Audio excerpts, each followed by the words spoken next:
So, Honda ADB installation ng dual horn tsaka Senlo X1 mga bossing. So, wiring natin, ito, wiring check. So, ito siya, papunta sa mga switch niya. Ito yung kanyang 3-way switch.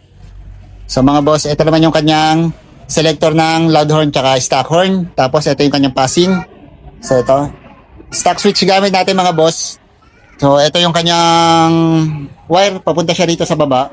Ito yung kanyang mga relay. So, sa MDL, dalawa, isa sa loud horn. So, bumaba dyan, papunta yan sa battery. At saka sa horn niya. So, ito yung sa horn. Ito yung horn niya. Kabila, ito naman yung isa. Yan, magkabilaan. Tapos, ito yung pinakasakit ng kanyang MDL, mga boss. So, ikakabit na lang namin yung kahan nito at saka ilalagay namin yung MDL. So, yun. Tapos, test na namin, mga boss. Tetest na natin yung loud horn tsaka yung kanyang mga ilaw. ADB 160.